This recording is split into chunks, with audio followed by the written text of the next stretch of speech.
kuća u naselju Klisa u Cazini. Prilično dobro napravljena, svi novi materijali. Nije završena vanjska fasada, ali u kući ima dodatnih puno stvari na koje čovjek može obratiti pažnju.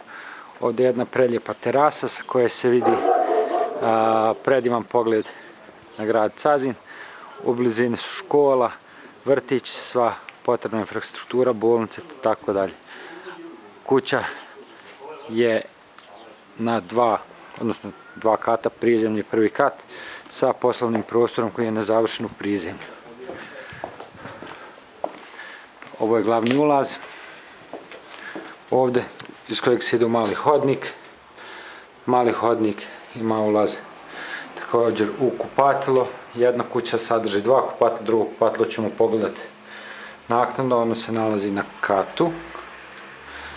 Iz istog tog hodnika se ulazi u kuhinju koja je potpuno namještena, funkcionalna, te napravljena od kvalitetnih materijala ovdje.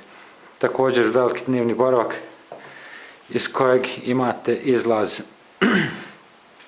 na terasu koju smo malo prije pokazali sa predivnim pogledom.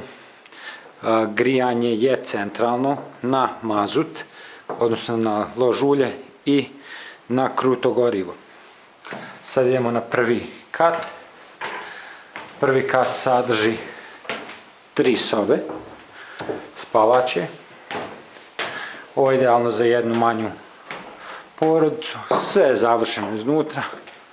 Znači jedna spavača soba, manja, koja također ima jako jedan lijep pogled. Možete ga pogledati. Samo trenutak. Ovo je pogled. Jako lijep. Također ima izlaz na jednu manju terasu. Druge dvije sobe su isto jako lijepo odražene. Parket je kvalitetan, u odličnom stanju. Te treća soba koja je, što kaže se, roditeljska soba. Kuća je u prilično dobrom stanju, ima velik komad zemlje, te je prevodiva 1/1 na kupce. Sve dodatne informacije možete se obratiti na novidom.ba ili na novi dom. Doviđenja.